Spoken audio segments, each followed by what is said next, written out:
Just want to welcome to Tech Talks, everyone. Just in time for the recent NOFO, EIAC and the EMSE Data Center teamed up to provide you with a collection of grant writing resources that we can all use. Our sincere gratitude goes out to Angie Poorman from the EIAC, who will be presenting for us today. Thank you so much, Angie. And a special welcome to anyone who might be new or joining us for the first time today. We are just so happy you're here with us and hope you enjoy this training. Before we get started, let's get ready by making sure our physical and virtual spaces are free of distractions. Let's get set by muting our phones to keep the line clear. And let's participate by raising our hand with the reactions icon, speak up over the phone, or reach out to Jane Lowe, who is monitoring the chat today for your questions and comments. Our monthly challenge this month was to create a SMART objective, something that Angie is going to provide us resources for. So let's turn the time over to Angie. Thank you so much. Hello, everyone. I'm excited to see a lot of very familiar people and excited to have the opportunity to do this today. So I'm going to share my screen here.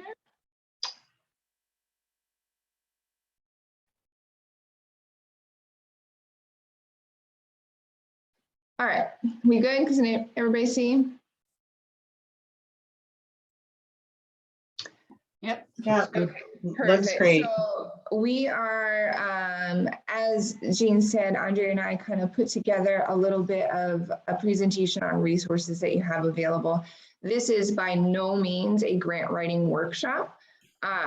Full disclosure on that, it is just Rachel, who I don't think could jump on today, put together some resources very nicely into the website. I'm not sure if anyone has seen those yet. She did send that out, but we're going to go over some of those.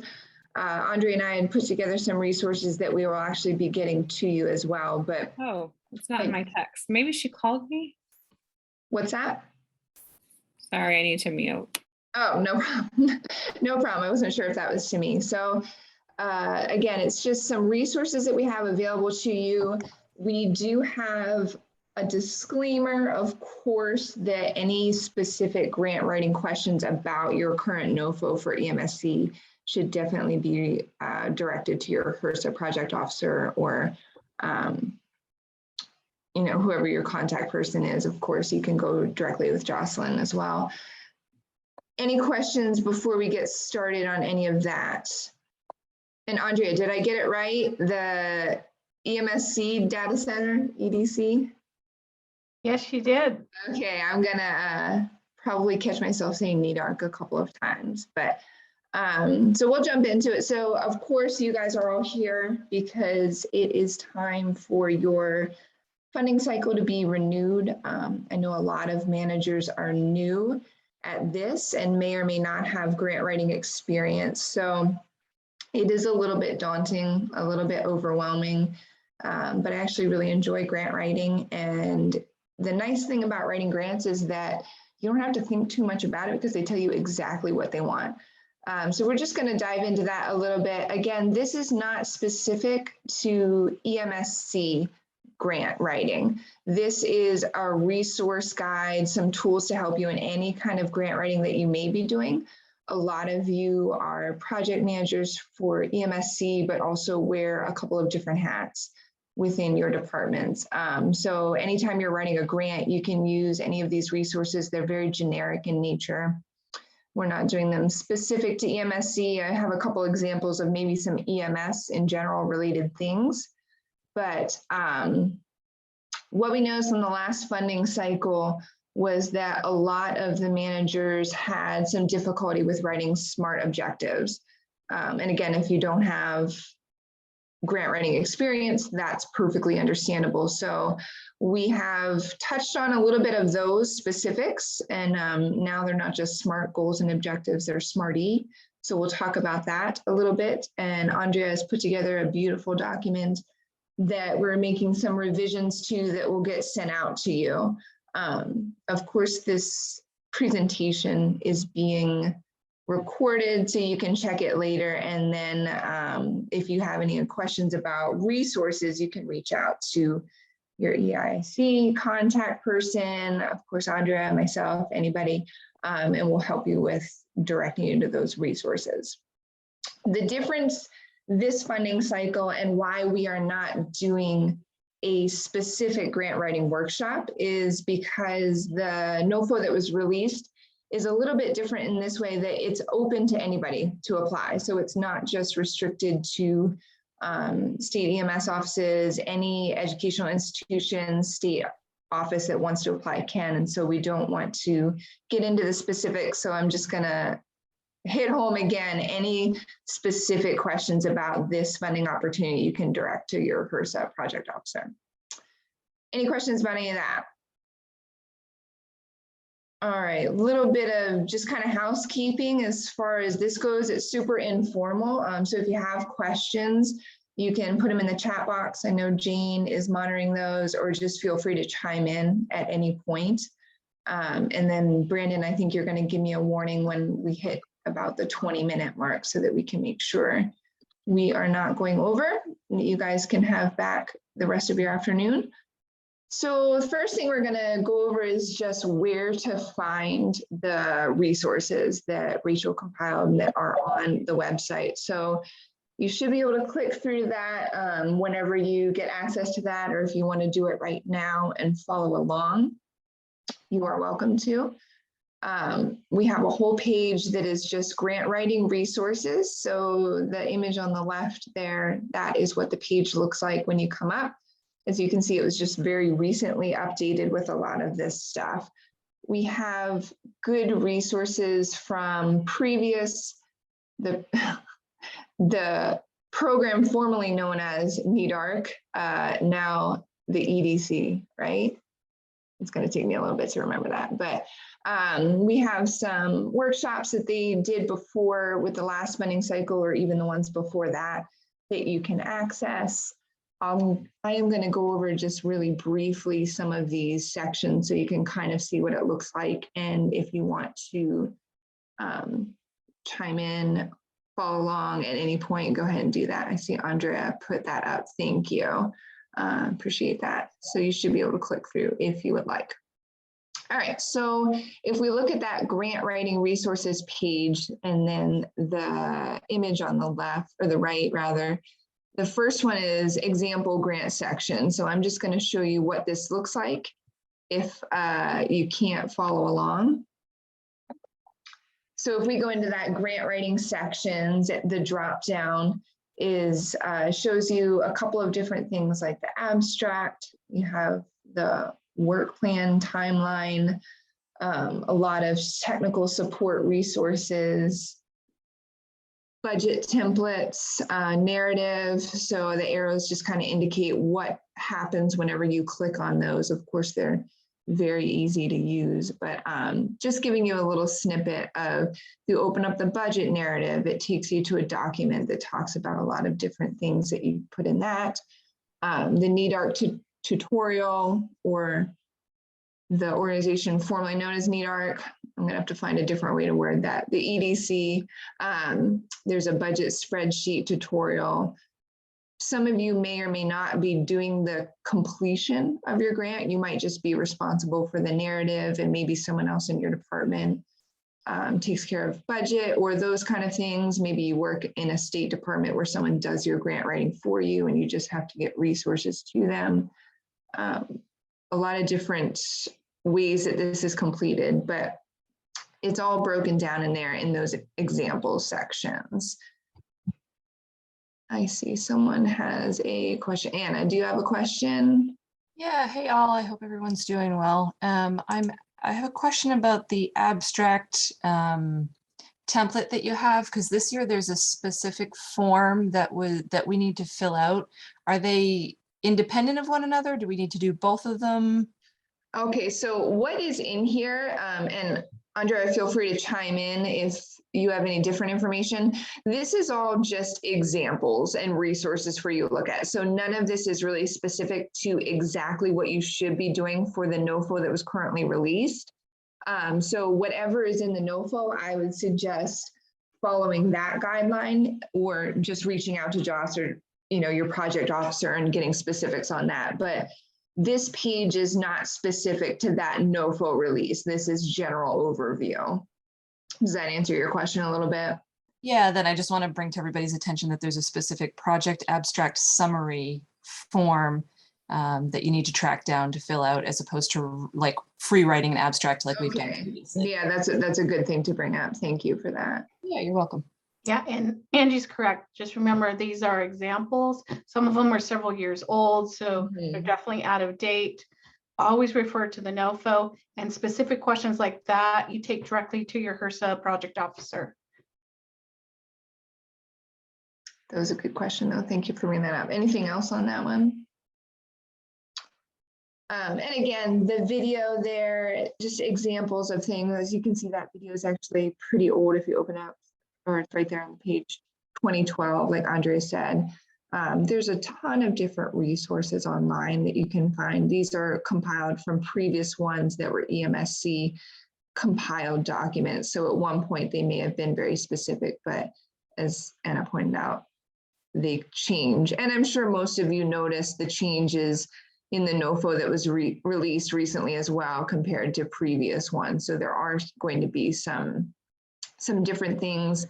Again, anytime you are writing a grant for any reason, it is literally an instruction manual whenever you look at those NOFOs. So just go and look at the specifics of what they're telling you to do and what they want, and then follow whatever's written in there. There's some, I've written grants before that a lot of them want a certain font, a certain color, things like that. I don't remember if this one actually goes into those specifics or not, but just do exactly, it is the instruction manual. So just follow that and then direct, of course, like Andrea said, any questions specific to those kind of like the abstract and whatnot to your project officer. All right, so if we go to one of the next drop downs, we have the principles of strategic proposal development. This is my favorite part of grant writing, sort of your meat and potatoes of your narrative and all of that. So that's what the left image is what the drop down looks like when you open it up. And then I just took a snippet from the diving into the project narrative, of course, because that is my favorite one. And that is going to be probably the most time consuming in terms of writing your proposal. I think a lot of the other things take more time overall just because of the organization of it. But as far as what you're writing, the project narrative is going to be a lot of your time, specifically as we enter into the first stages of it. Has anyone started your grant yet, or are you guys waiting? Anyone have any input that they want to provide? I didn't see who all was on this, so I didn't actually get a glance at how many people have done this before, but has anyone started yours yet?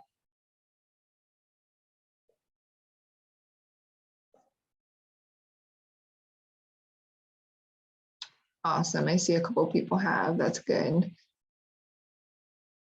Blocking out time, that's a good way to do it too. Yeah, there's a lot going on, and I know there's so many of you that have multiple hats that you're wearing, so that makes it pretty tricky too. But gathering up your documents, getting everything prepared, that's a good way to start, of course. 100 hours. I don't think I documented how much time I spent on mine. That is a little daunting to look at, Rachel, but yes, they can be very time consuming, of course. And I think you have till November 7th, I believe, is your deadline. So lots of time going forward. There's a lot of good resources here that you can look at.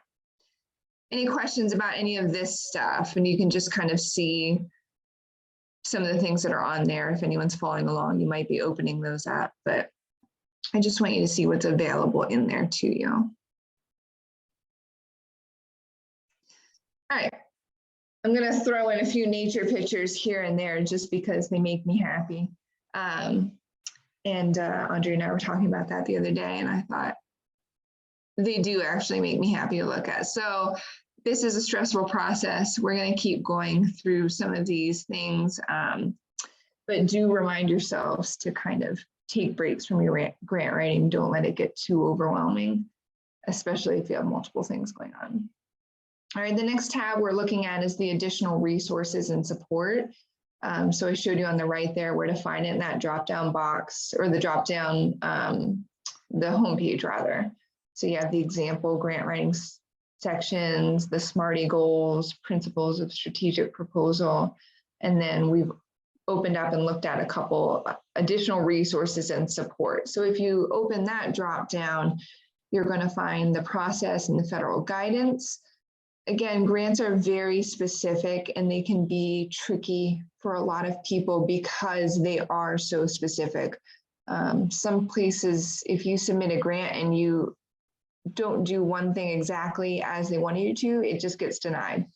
You don't necessarily have the opportunity to correct it, depending on what kind of grant it is, how many applications there are, it might just get denied. So understanding the process, understanding the specifics, making sure you read through your NOFO and find out if they do have very specific requirements like font, color, you know, size, all of that kind of stuff matters. The order in which you put your proposal together is always very specific so that it's the same on every application. And then there's some resources for you for timelines, checklists, templates that you can use. There's a lot of good stuff to help you depending on what kind of organization you like to have. Rachel, are you asking what the maximum number of pages is for this, or are you just stating that you were kind of, I just saw your message in there, were you just saying that that's kind of what you were following or kept track of?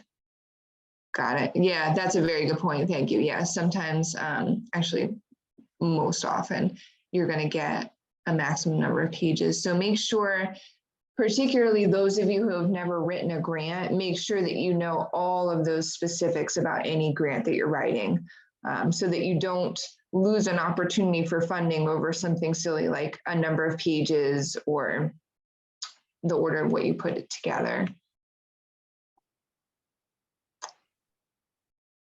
Oh, okay. Anna said it's, so you've, wow, is it that much of a difference? 60 from 80 pages before. So that is a significant difference. So those of you that have your previous proposals that you use as a template, that is something to consider on this one, that's a large chunk of documentation that you won't have room for. Okay, any questions on any of this stuff here?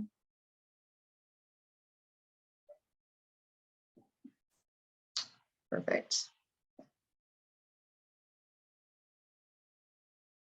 All right, so pretty common saying that probably a lot of people are familiar with, but a goal without a plan is just a wish. So that is kind of getting into the weeds of what we are talking about with SMART goals and objectives. If anyone is unfamiliar with SMART goals, a lot of people are introduced to them the first time they're writing a grant. They are not nearly as daunting as people think of them. They're just very specific, which is exactly why they are perfect for grant writing, because they are specific measurable goals that you can use as a guideline for how you're doing your goals, how you're doing your program objectives.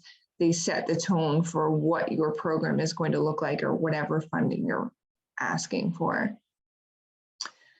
So I just broke it down a little bit here. I like that nice little image, that little diagram there. I think that's a good way to break it down. For those of you that are very familiar with SMART goals and objectives, you may or may not have heard of, now we have SMART-E goals and objectives, and that is inclusive and equitable. So I put some examples in here that we're going to go over. There's going to be lots of instances where it's difficult to try to think of how to make something inclusive and equitable because it might not be as intuitive. Whatever your program or your project objective is, it might be one that isn't so intuitive to how to make it inclusive and equitable. So It takes some thinking about it, but I like this diagram if you like flowcharts or any kind of visual people in their group, like writing it out like that. It's just a way that we're going to remember how to do things. So I'll show you some examples shortly. Some of them don't have inclusive and equitable. They're just SMART goals or objectives. But I think that you'll be able to get the idea from it. And there is a lot of information, not just on the website and the materials provided here, but if you search online in general, there's a lot of information on writing SMART goals and objectives. So Angie, there's 10 minutes left. 10 minutes? Yep. All right, thank you. I don't think we have too many more, so I'll try to cruise through these bits and pieces here. So again, our SMART goals need to be specific, measurable, attainable, and relevant. I like to put realistic in there because sometimes it helps people think about it that way, and time-oriented. So we have to have them time-bound. We have to have an end date. And then inclusive and equitable, I think most people understand what that means. In terms of writing SMART goals and objectives, though, again, it can get a little bit weedy. So here is a very basic example and a beautiful picture that I put up because I think most people can understand examples of weight loss. That's something that's not necessarily relatable, but it's a pretty common one that we hear. So we're looking at it like the goal, like you think of it as New Year's resolutions. People say, I want to lose weight. And we know that that's not really a good way to make a goal. It's not specific enough. We don't have any parameters to it. So we might say, I have a slightly more specific goal that's I want to lose 10 pounds, but we still don't have any, it's not SMART, I guess, in nature, if you want to put it that way. So if we made that a SMART goal, I would say by the end of October 2022, I wanted to lose 10 pounds. So is that specific? Yes. Is it measurable? Yeah, because I can measure if I've lost 10 pounds or not. Is it achievable, obtainable? I put maybe just on this example because I would argue that unless you have a significant amount of weight to lose, you can't really lose an effective 10 pounds. It's going to be legitimate and stay off in that short period of time, but you get the idea. So the goals that you are setting for your program and writing in your NOFO, you want them to be achievable and attainable, but you also want them to be kind of lofty. So that's a fine balance. You don't want them to be so lofty that you're never going to meet them, but you want them to be big enough that you have an impact, if that makes sense. Like even if you don't meet them, you've made a significant impact. And again, on this example, is this realistic? Is it relevant to my goal of losing weight? Sure. Is it realistic? Maybe not by the end of October, but this is just a very, very basic example for you. And time bound, yes, because I have the end of October as my deadline. If you have questions of any of this, just chime in at any point. I'm otherwise just going to kind of keep moving through here. So another very simple, not even one that you would write, of course, in a grant at all, but just thinking about daily things, how to write a SMART goal or objective for yourself. I know that we gave you kind of a task earlier this week if you were interested in writing one for yourself. Some of you may or may not have done that. If you'd like to share them in the chat, you can.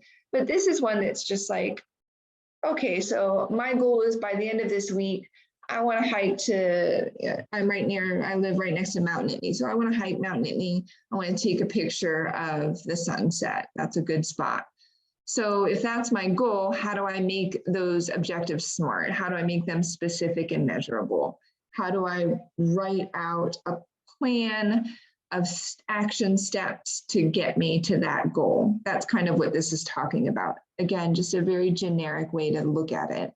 But some of the things I'm going to do to complete that goal are checking the weather to see which day this week it would be good to do that. Looking at my hike options, there's different routes. Which one do I want to take? How long will it take? Have I done it before?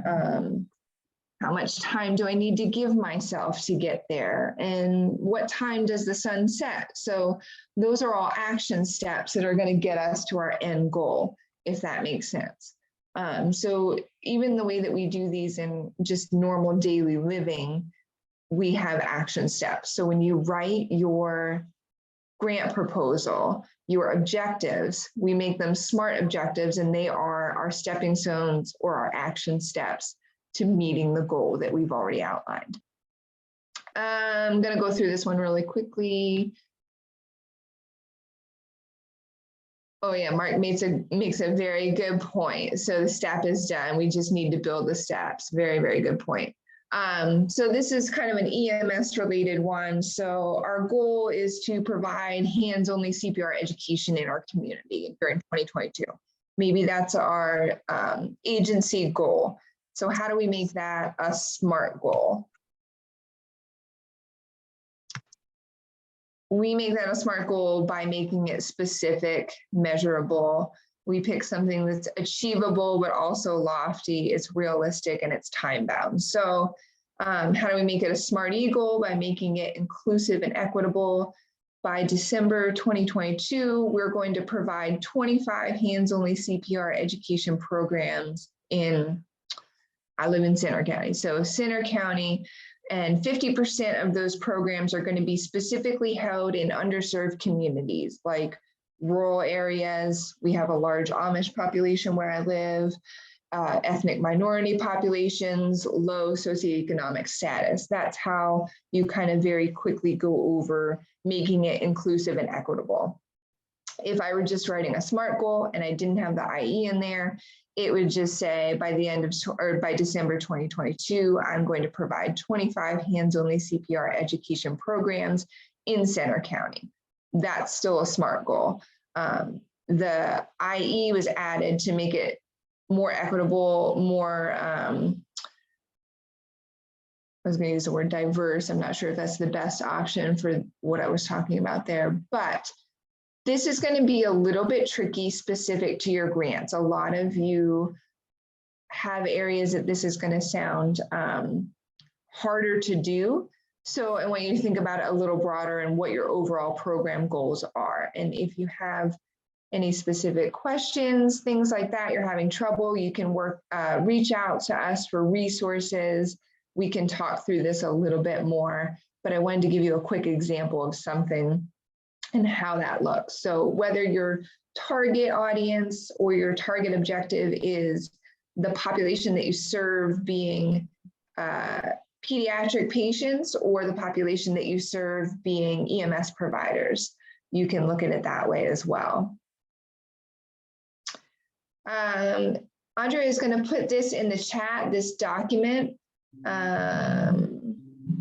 Yes, Andrea, thank you. This is just a very general EMS SMART goal. None of this is specific to EMSC. So you would do it a little bit differently for your grant writing. We just did a quick overview.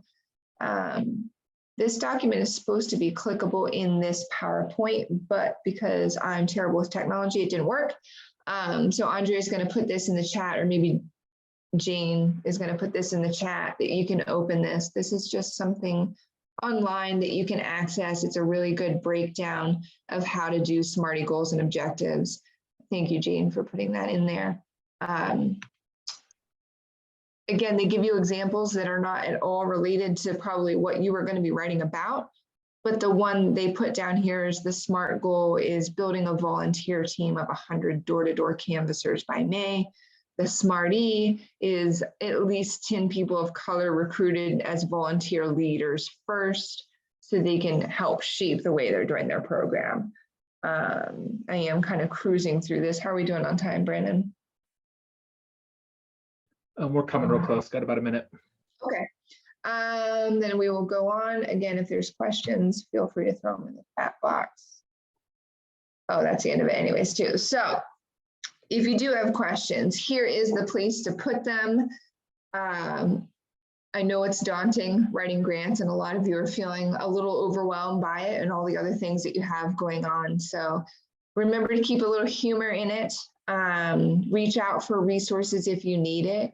And truly, it's not as daunting as it seems. It's broken down, it's laid out very clearly of what you need to do and how you need to do it.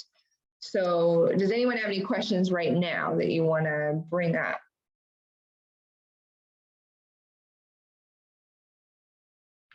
Perfect. Then I am going to turn it back over and end you with this absolutely delightful photo of my dogs. Not even my dogs, actually, my pretend dogs, because they are my favorite beings on earth. Oh, I'm so sorry. I took over the share screen at that moment. I think we caught a glimpse of them. They are adorable. Robbed everyone of the joy of that little mutt. I'm so sorry, Angie. No, I appreciate you guys coming on. There's a lot of you here. I hope that some of that was helpful to you, and that you feel a little bit more confident to reach out to anyone if you need help with finding those resources or a little bit more clarification. There's a lot of people here to help you. So definitely do that. And we would be happy to get in a little bit more in depth with you and some of the resources if needed. Thank you so much, Angie, for reviewing those and for making it bite-sized and manageable. Just a reminder that next month we're going to start our Outlook series, which is going to cover formatting and new features in Outlook. That'll hopefully help to make communication in the EMSE space easier. And be sure to try our monthly challenges, just to review the tabs and options in the ribbon at the top of your Outlook or other email client. And you can also find us online. All of our Tech Talks are recorded and posted on our website at nedarc.org and on our YouTube channel. You can find topics like Tableau dashboards and cleanse and more to make your work with EMSE just easier. So watch out for links to this recording to come soon by email. And if you have any ideas for future Tech Talks, please feel free to reach out to me anytime with your suggestions, just at jane.osler@hsc.utah.edu. That's all for now. Thank you all so much for joining us, and we hope to see you real soon. Thanks everyone.